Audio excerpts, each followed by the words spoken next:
రెచ్చగొడితే రెచ్చిపోతారా? 113 చర్చిలు అక్రమంగా నిర్మించినవి ఉన్నాయంట ఆ మండలంలో. ఒక్క రామాలయాన్ని కదిలిస్తేనే అక్రమంగా నిర్మించిన 113 చర్చిలు బయటపడితే, దేశవ్యాప్తంగా ఉన్న హిందూ ఆలయాలను కదిలిస్తే ఇంకెన్ని అక్రమ నిర్మాణాలు బయటపడితే ఒకసారి ఆలోచించండి. హాయ్ ఫ్రెండ్స్, అందరికీ నమస్కారం. ఆకివీడు పెదపేటలోని రామాలయం గొడవ గురించి మీరు అందరూ వినే ఉంటారు. ఎప్పటి నుంచో జరుగుతుంది. మనం రఘురామ వెళ్ళిన తర్వాత జరుగుతుంది అనుకున్నాం. కాదు, 23-24 నుంచి హైందవ శక్తి, విశ్వ హిందూ పరిషత్ వాళ్ళు, ఆర్ఎస్ఎస్ వాళ్ళు కదిలిస్తూనే ఉన్నారు. అక్కడ రామాలయం పాడుపడిపోయింది. దాన్ని పునర్నిర్మించాలనే ప్రయత్నం జరుగుతూనే ఉంది, కానీ సక్సెస్ అవ్వలేదు. రఘురామ ఎంట్రీ ఇచ్చిన తర్వాత అక్కడ పెద్ద గొడవ అయింది. దానికి కారణం ఏంటంటే, ఈయన రామాలయం నిర్మిస్తాను అని అక్కడ ఎప్పుడైతే ప్రసంగంలో చెప్పాడో, ఆ క్రైస్తవులంతా ఆయన్నే ప్రతిఘటించే ప్రయత్నం చేశారు. ఇక్కడ రామాలయాన్ని పునర్నిర్మాణం చేయడానికి వీల్లేదండి, ఒక్క హిందూ కూడా లేడు ఎక్కడ అని చెప్పి వాళ్ళు గట్టిగా మాట్లాడితే రఘురామ గట్టిగా మాట్లాడారు. నేను రఘురామ అని ఎందుకు అంటున్నానంటే, ఆయన మీద మనకు ఉన్నటువంటి రెస్పెక్ట్ అది. అందరూ త్రిబులర్ అనో, రఘురామ కృష్ణరాజు అనో, డిప్యూటీ స్పీకర్ అనో అంటూ ఉంటారు. కానీ రఘురామ అనే పేరు ఆయనకు బాగా యాప్ట్ అయింది, నాకు బాగా నచ్చింది. ఆ రఘురాముడి ఆలయాన్ని పునర్నిర్మించడానికి రఘురామ కంకణం కట్టుకున్నటువంటి విధానాన్ని నేను అప్రిషియేట్ చేస్తూ ఉన్నా. అందుకనే రఘురామ అంటున్నాను. దయచేసి ఎవరు ఫీల్ అవ్వద్దు. రఘురామ అనేటువంటి పేరుని అలా పిలవడం నాకు చాలా బాగా నచ్చింది. ఇక నుంచి ఆయన రఘురామ అని పిలిస్తే బాగుంటుందేమో అని నా అభిప్రాయం. అయితే ఈ ఆలయం పునర్నిర్మాణం చేస్తామన్న దగ్గర నుంచి కొంతమంది సంఘ విద్రోహ శక్తులు ఆ ప్రాంతంలో, అంటే ఆ పెదపేటలో ఉన్నటువంటి క్రైస్తవుల్ని రెచ్చగొట్టడం మొదలుపెట్టారు. రెచ్చగొడితే రెచ్చిపోతారండి. అవునండి, కొంతమంది రెచ్చగొడితే రెచ్చిపోతారని పాస్టర్ పరంజ్యోతి గురించి ఒక ఆమె బతుకు జట్కా బండిలో మాట్లాడిన వీడియో నేను చూశాను. ఆ వీడియో చూసిన తర్వాత చాలా సరదాగా అనిపించింది, బాగా వైరల్ చేసాం, అందరం నవ్వుకున్నాం. కానీ రెచ్చగొడితే రెచ్చిపోతారండి అన్న పదం ఇంతటి ఆగానికి దారి తీస్తుందని ఎవరన్నా అనుకుంటారా? ఈరోజు రఘురామ మీద, రఘురామ అనుచరుల మీద దాడి చేసి, జనసేన పార్టీ కార్యకర్తల మీద దాడి చేసి, విహెచ్పి కార్యకర్తల మీద దాడి చేసినటువంటి వ్యక్తులు ఎంత రెచ్చిపోయి ఉంటారో ఒకసారి ఆలోచించండి. రెచ్చగొడితే రెచ్చిపోతారా? ఇప్పుడు అక్కడ దర్శి శ్రీనివాసరావు అనే వ్యక్తి మాట్లాడుతూ, పేరు బాగా వినండి, దర్శి శ్రీనివాసరావు, మా క్రైస్తవ సంఘాన్ని బయట నుంచి వచ్చిన వ్యక్తులు రెచ్చగొట్టారు. రాజేష్ ఖన్నా, ఇస్మాయిల్, మేసాల పాస్టర్ అంటే ఇంకొక ఆయన పేరు చెప్పలేకపోతున్నాడు, ఆయన మేసాల ఆయన అంటున్నాడు. వీళ్ళు ముగ్గురు కలిసి రెచ్చగొట్టారండి, అందుకే మేము ఆ రోజు దాడి చేశాము అంటున్నారు. అందరికీ నమస్కారం అండి. నా పేరు దర్శి శ్రీనివాసరావు అండి, మాది పెద్దపేట అండి. గత కొద్ది రోజులుగా కొన్ని సమస్యలు జరుగుతున్నాయండి. అది సమస్యలకు పరిష్కారం ఎమ్మెల్యే గారు చూపించారని, ఎమ్మెల్యే గారికి అపాయింట్మెంట్ ఇస్తారని మాకు ముందుగా మమ్మల్ని ఎమ్మెల్యే గారి దగ్గర తీసుకెళ్ళి మీరంతా కలిసి మాకు ఎమ్మెల్యే గారి దగ్గర ప్రాధాయపడినట్టుగా మమ్మల్ని సహకరిస్తారని కోరుకుంటున్నామండి. బయట వారు వచ్చి మమ్మల్ని రెచ్చగొట్టడం వల్ల, మా వాళ్ళని రెచ్చగొట్టడం వల్ల గొడవ అయితే జరిగింది. కానివ్వండి, రాజేష్ ఖన్నా గారు, ఇస్మాయిల్ గారు, మీసాల ఆయన పేరు నాకు అయితే తెలియదండి, మీసాల ఆయన కలిపిండి మా సంఘస్థులందరూ కొద్దిగా రెచ్చగొట్టారండి. బయట వాళ్ళు ఎవరిని కూడా మా సంఘంలోకి రానివ్వకుండా చూసుకుంటామండి ఇక్కడి నుంచి. కాబట్టి మా సంఘస్థులకి, మా పెద్దలకి ఎమ్మెల్యే గారు ఒక అపాయింట్మెంట్ ఇచ్చి మమ్మల్ని కరుణిస్తారని కోరుకుంటున్నామండి. ఈ సమస్యని ఎంతతో పరిష్కరించాలని మేము కోరుకుంటున్నామండి. అంటే రెచ్చగొడితే చంపేయడానికి సిద్ధమవుతారా? అసలు రెచ్చగొట్టిన తర్వాత మరి ఎందుకు కంటిన్యూ అవ్వకుండా మళ్ళీ క్షమాపణలు చెప్తా ఉన్నారు? అంటే మీరు చేసింది తప్పని మీకు అర్థమైందా, లేదా లీగల్గా వెళ్ళినా గెలవలేమని తెలుసుకున్నారా? ఎందుకు ఈ పాయింట్ అంటున్నారో వినండి. అక్కడ రఘురామ ఆలయాన్ని పునర్నిర్మిస్తాను అని చెప్పింది మన రాజ్యాంగం ప్రకారం. అసలు చర్చి కట్టాలంటే ఒక జిల్లా కలెక్టర్ ఆదేశాలు కావాలి, ఆయన పర్మిషన్ కావాలి. దానికి ప్రత్యేకమైనటువంటి నియమ నిబంధనలు ఉంటాయి, వాటన్నిటిని ఫాలో అవ్వాలి. ఏదో బిల్డింగ్ మీద ఒక రేకుల షెడ్ వేసేది దాన్ని చర్చిగా నిర్మిస్తాం, లేదా ఒక వీధిలో 4 చర్చిలు కట్టేసి మైకులు పెడతామంటే కుదరదండి. జిల్లా కలెక్టర్ పర్మిషన్ ఉండాలి. ఆ ఊరికి ఎన్ని చర్చిలు ఉండాలనేది ఆయన నిర్ణయిస్తాడు. ఆ ప్రాంతంలో ఉన్నటువంటి ప్రజల అబ్జెక్షన్ పెట్టకుండా ఉంటే చర్చి నిర్మించుకోవచ్చు. మరి అలా కాకుండా 113 చర్చిలు నిర్మించారంట. ఇప్పుడు ఆ చర్చిలన్నీ కూల్చేస్తారు అన్న భయం ఒకటి, బాగా వినండి. ఆ చర్చిలన్నీ కూల్చేస్తారు అనే భయం ఒకటి.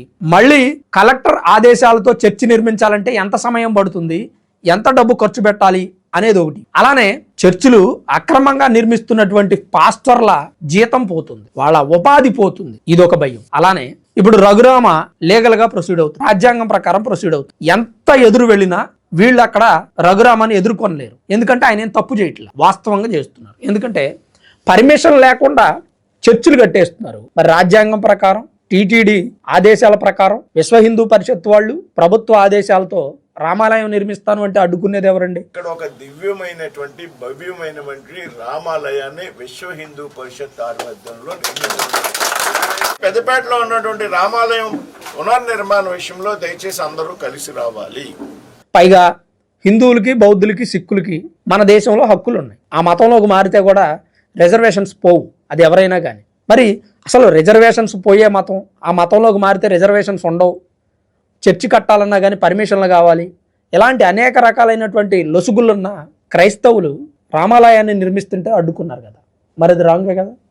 ఆ రాంగ్ స్టెప్ వల్ల ఈరోజు భయపడి, పైగా ఈ కేసులో ఒక 20 మంది 25 మంది మీద పెట్టారు కదా అటెంప్ట్ మర్డర్ కేసులు. అవి కనుక ప్రూవ్ అయితే ఏముంది, వాళ్ళు దాడి చేసిన వీడియోలు కూడా బయటకు వస్తూనే ఉన్నాయి. కేసులు పెట్టారు కాబట్టి శిక్ష పడిద్దని భయపడుతున్నారు.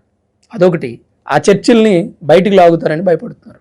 ఇలాంటి అనేక కారణాలతో ఈరోజు దర్శి శ్రీనివాసరావు అనే వ్యక్తి మీడియా ముందుకు వచ్చి, మమ్మల్ని క్షమించండి రఘురామ గారు, మేము మిమ్మల్ని కలవడానికి మాకు అవకాశం ఇవ్వండి, కలిసి ఏం జరిగిందనేది మేము చెబుతాం, మమ్మల్ని రెచ్చగొట్టిన వ్యక్తులు వీళ్ళు పలానా సో అండ్ సో అని ఎక్స్ప్లెయిన్ చేస్తూ ఉన్నాడు. ఈ ఎక్స్ప్లెయిన్ చేయటం వెనక కూడా మరికొంతమంది శక్తులు, తెలివైన వ్యక్తులు ఉన్నారని నేను అనుకుంటూ ఉన్నాను. ఎందుకంటే రెచ్చగొట్టారు, దాడి చేపించారు, జనసేన నాయకులు తలల్లోకి మేకులు వెళ్ళాయి, కర్రలకి ముళ్ళుగర్రలాగా మేకులు గుచ్చుకొని దాడి చేశారు, కత్తులు, కర్రలు, రాళ్ళు పెట్టుకొని దాడి చేశారు. ఒకవేళ వాళ్ళల్లో ఎవరైనా చనిపోయినట్టయితే ఈ ఉద్యమం ఇంకా తారాస్థాయికి వెళ్ళిపోయేది. హిందూ దేశంలో ఉంటూ హిందూ ఆలయాన్ని పునర్నిర్మించవద్దు అని అడ్డుపడుతున్న క్రైస్తవులకు ఎలాంటి రైట్స్ ఉన్నాయండి మన దేశంలో? చర్చిలు నిర్మించడానికి రైట్స్ లేవు, కానీ వాళ్ళు నిర్మిస్తున్నారు. కానీ మనం ఏమనట్లా. ప్రతి వీధిలో, ప్రతి సందులో, ప్రతి ఇంటి మీద ఎవరికి తోచిన విధంగా వాళ్ళు చర్చి నిర్మించుకుంటున్నారు. ఎవరైనా హిందువులు ఇప్పటి వరకు అబ్జెక్షన్ చెప్పారా? చెబితే అది బాగా తీవ్ర స్థాయిలో ఇబ్బంది కలిగితే అప్పుడు హిందూ అబ్జెక్షన్ చెప్తాడు, లేదంటే లేదు. సో ఇప్పటికీ నేనుండే ఏరియాలో కూడా 4-5 చర్చిలు ఉన్నాయి మా వీధులు. నేను ఏ రోజు అబ్జెక్షన్ చెప్పాల. సండే వస్తే మైక్ పెడతారు, మండే మైక్ పెడతారు, అమావాస్యకు మైక్ పెడతారు, పౌర్ణమికి మైక్ పెడతారు, పుట్టినరోజు అయితే మైక్ పెడతారు, జ్ఞాపకార్థ కూడికని మైక్ పెడతారు. ప్రతి అంశానికి వాళ్ళు ప్రార్థన చేసుకుంటారు. కానీ నేను ఏ రోజు వాళ్ళ తప్పు పట్ల, వాళ్ళ మనోభావాలను దెబ్బతీయలే.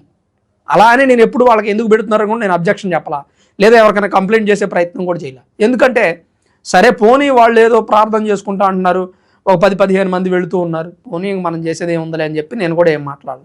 కానీ మనం ఆలయాన్ని పునర్నిర్మించుకుంటామంటే వాళ్ళు వ్యతిరేకత వ్యక్తం చేస్తున్నారు చూసారా.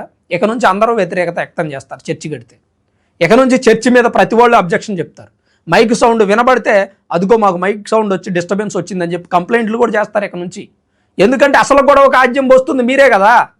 ప్రశాంతంగా సాగిపోతున్నటువంటి దేశం ఇది. మీరు చర్చి కట్టుకుంటుంటే వీళ్ళు మాట్లాడట్లా, మీరు మైకులు పెడితే వీళ్ళు మాట్లాడట్లా, మీరు నాన్న ఆగం చేస్తుంటే వీళ్ళు మాట్లాడట్లా. అమాయక ప్రజల్ని మతం మార్చి అక్కడికి తీసుకెళ్ళిపోయి ప్రార్థన చేస్తే బ్రతుకుతారు అని చెప్పి 2-3 రోజులు ప్రార్థన చేస్తే చనిపోయిన అటువంటి కేసులు కూడా ఉన్నాయి. మీరు వెరిఫై చేసుకోండి గూగుల్లో. పాస్టర్ ప్రార్థన చేసి 2-3 రోజులు చర్చిలోనే ఉంచితే చనిపోయారు ఒక బాలుడు. ఒక ఆమెకి ఆమె మానసిక స్థితి బాగలోపతి తీసుకొస్తే దెయ్యం పట్టిందని ఆమె చిత్రహింసలు పెట్టారు, కొట్టారు, బాదారు. ఇలాంటి కేసులు అనేకం ఉన్నాయండి. కానీ హిందువులు ఎప్పుడు స్పందించాలి. మనకెందుకులే, వాళ్ళు నమ్ముకున్న మతం, వాళ్ళ దేవుడు వాళ్ళకి మేలు చేస్తాడులే, మనకు అనవసరం అని అనుకున్నారు. కానీ ఈరోజు హిందువుల ఆలయం నిర్మించుకుంటే కూడా మీరు వ్యతిరేకించే స్థాయికి వచ్చారు అంటే హిందువులు కూడా వ్యతిరేకిస్తారు. హిందువులు ఏమైనా తక్కువ తిన్నారా? సేవ చచ్చిపోయిందా వీళ్ళకి పౌరుషం లేదా, రోషం లేదా? పోరాడతారు వీళ్ళు కూడా. పోరాడితే పోయేదే ఉంది, వెధవ బానిస సంఖ్యలు తప్ప అన్నాడు మహానుభావుడు. మరి హిందువులు కూడా పోరాడతారు. హిందూ దేశంలో హిందువులు పోరాడాల్సిన పరిస్థితి తీసుకొచ్చింది ఎవరు? వ్యవస్థల, ప్రభుత్వాల, వ్యక్తుల, మతం మారుతున్నటువంటి శక్తుల, మతం మారుస్తున్నటువంటి శక్తుల. ఏం జరుగుతుంది దేశంలో? అమాయకులైన వ్యక్తులను ఎగదోశారు, గొడవ చేపించారు, వాళ్ళ మీద కేసులు పెట్టించారు. 1-2-3 రౌడీ షీటర్లు వాళ్ళ చుట్టూ చేరారు. ఆ రాజేష్ ఖన్నా అనే వ్యక్తి రౌడీ షీటర్ అంట, స్వయాన రఘురామ చెప్తా ఉన్నాడు. ఇస్మాయిల్ అనే వ్యక్తి ఉన్నాడు, ఆయన మీద కూడా కేసులు ఉన్నాయని చెప్తా ఉన్నారు. మరి వీళ్ళంతా అమాయకులైనటువంటి క్రైస్తవులు, దళితులు, వాళ్ళని ఎగదోసి దాడి చేపించారు. ఇప్పుడు కేసుల్లో ఇరుక్కుంది ఎవరు? అమాయకులైనటువంటి దళితుల పిల్లలు, అమాయకులైనటువంటి క్రైస్తవుల పిల్లలు. వాళ్ళు ఏదో పాపం ఆదివారం చర్చికి పోయి మిగిలిన రోజులు పనుకుపోతారు, వాళ్ళని ఈ గొడవలో ఇరికిచ్చారు. మరి పెద్ద తలకాయలన్నీ తప్పుకున్నాయి, ఎటోళ్ళు పరారు. ఎందుకంటే వీళ్ళు చేసింది రాంగు, తప్పు, నేరం. దాడి చేయటం అంటే నేరమే కదండి. ఆలయం కట్టుకునే హక్కు ప్రభుత్వం ఇచ్చింది, రాజ్యాంగం ఇచ్చింది, ఆలయాన్ని పునర్నిర్మించే హక్కు ఇచ్చింది. పైగా ఈ ఆలయానికి 40 సంవత్సరాల నుంచి కరెంటు బిల్లు కడుతుంది ఒక కుటుంబం. ఇది రామాలయం అని బ్రిటిష్ కాలంలోనే రిజిస్టర్ అయ్యింది. 16-17 శతాబ్దంలో నిర్మించబడినటువంటి ఆలయం. మరి అప్పుడు శాతవాహన రాజులు నిర్మించారో, శాలివాహన రాజులు నిర్మించారో, ఏ రాజులు నిర్మించారు. ఆ ఆలయం కాలక్రమేణా పాడుపడిపోయింది. గొంతేరమ్మ ఆలయం ఉందని చెప్తున్నారు అక్కడ. సరే, గొంతేరమ్మ ఆలయం ఉంటే అదే ఆలయానికి పక్కన చుట్టుపక్కల ఎక్కడో ఉండొచ్చు, లేదని నేను అన్నాను. మరి అటువంటిది క్రిస్టియన్స్ని పాపం, నేను ప్రీవియస్ వీడియోస్లో చాలాసార్లు చెప్పానండి. నా వీడియోస్ రెగ్యులర్గా ఫాలో అయ్యే వ్యక్తులకైతే అర్థమవుతుంది. ఆమె ఒక మహిళ రాముని మెడలో నుంచి దండ తీసేసింది. ఆమెతోనే ఎందుకు చేయించారండి?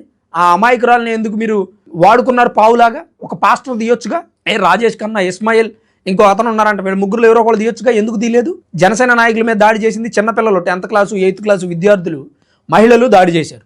మరి ఈ ఎగదోసిన వ్యక్తులు అడిగిపోయారండి. అలాగే రఘురామ మీద కుంకుమలో కారం కలిపి చల్లాలని ప్లాన్ చేసుకున్నారంట. పైగా పెంటమ్మ అనే ఆమె ఈ దండ వేస్తుంటే తీసేస్తుందట. నువ్వెవరమ్మా తీసేయడానికి, ఎందుకు తీసేస్తున్నావు అని అడిగితే ఈయన దండ వేయొద్దని ఆపడానికి నీకేం హక్కు ఉందమ్మా అని కూడా ఈయన ప్రతిఘటించారంట. మహిళలు కాబట్టి నేను ఎక్కువ మాట్లాడకుండా బయటకు వచ్చి ఈరోజు రామాలయాన్ని పునర్నిర్మించడానికి రఘురామ చేస్తున్నటువంటి ఉద్యమంలో, పోరాటంలో అందరం కలిసి మనకు చేతనైనటువంటి సహాయాన్ని అందిద్దాం.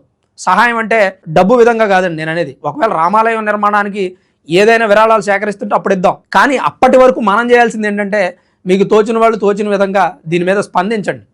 వీడియోలు చేసే ఇన్ఫ్లుయెన్సర్స్ అయితే వీడియోలు చేయండి, వార్తాపత్రికల వాళ్ళైతే దీనికి సంబంధించి వార్త రాయండి. మీకు చుట్టుపక్కల వాళ్ళతో మాట్లాడేటువంటి శక్తి ఉన్న వాక్చాతుర్యం ఉన్న వ్యక్తులైతే ఒక 10 మందికి ఇన్ఫర్మేషన్ చెప్పండి. లేదు సోషల్ మీడియాలో మేము ఎక్కువగా ఉంటాం బ్రో, వీడియోస్ చూస్తాం అనుకుంటే ఇలాంటి వీడియోని షేర్ చేయండి, మీ అభిప్రాయాన్ని కామెంట్ చేయండి, వీడియోని లైక్ చేయండి. ఇలాంటి దానిలో అందరం సమితిలాగా మారదాం, మన వంతు ప్రయత్నం చేద్దాం. అలా అని క్రిస్టియన్స్ని మనం వ్యతిరేకించొద్దండి. వాళ్ళ మతం వాళ్ళు నమ్ముకుంటా వెళ్ళిపోతా, వాళ్ళ మతంలోనే ఉంటా అంటే ఉండనివ్వండి. లేదు మళ్ళీ తిరిగి వస్తానంటే ప్రశాంతంగా రానివ్వండి. కానీ వాళ్ళని ఇబ్బంది పెట్టొద్దు. వాళ్ళని ఇబ్బంది పెడితే వాళ్ళకిలాగే మనం మాట్లాడితే వాళ్ళకి మనకు తేడా. అదిగో హిందూ మతం క్రైస్తవం ఒకటే, క్రైస్తవులు తిట్టారు కదా అని హిందువులు తిట్టారు, క్రైస్తవులు దాడి చేశారు కదా అని హిందువులు దాడి చేశారు అంటారు. అట్లా వద్దండి. మనం లా అండ్ ఆర్డర్ ప్రకారమే పోదాం, చట్ట ప్రకారమే పోదాం. ప్రభుత్వాలు మనకి ఏదైతే ఆజ్ఞలు జారీ చేసిందో దాని ప్రకారమే పోదాం. రాజ్యాంగంలో ఉన్నటువంటి ఆదేశాలను మనం ఏమాత్రం మేరొద్దు. దయచేసి అందరూ ఓపిక పట్టండి, ఖచ్చితంగా న్యాయం జరుగుతుంది. ఆ ఆలయాన్ని ఎలా పునర్నిర్మించుకోవాలో ఆ రాముల వారికి తెలుసు, ఆయనకే వదిలేద్దాం. ఆయన కొంతమంది వ్యక్తుల చేత ఈ కార్యక్రమాన్ని చాలా శాంతియుతంగా అహింసతో నడిపిస్తాడు అనే నమ్మకం మన అందరికీ ఉంది. కాబట్టి ఖచ్చితంగా మనం అంతు సాయం చేసే ప్రయత్నం చేద్దాం. అలాగే ఈ వీడియో ఇప్పటి వరకు చూసిన మీ అందరికీ పేరు పేరున ప్రత్యేకించి ధన్యవాదాలు.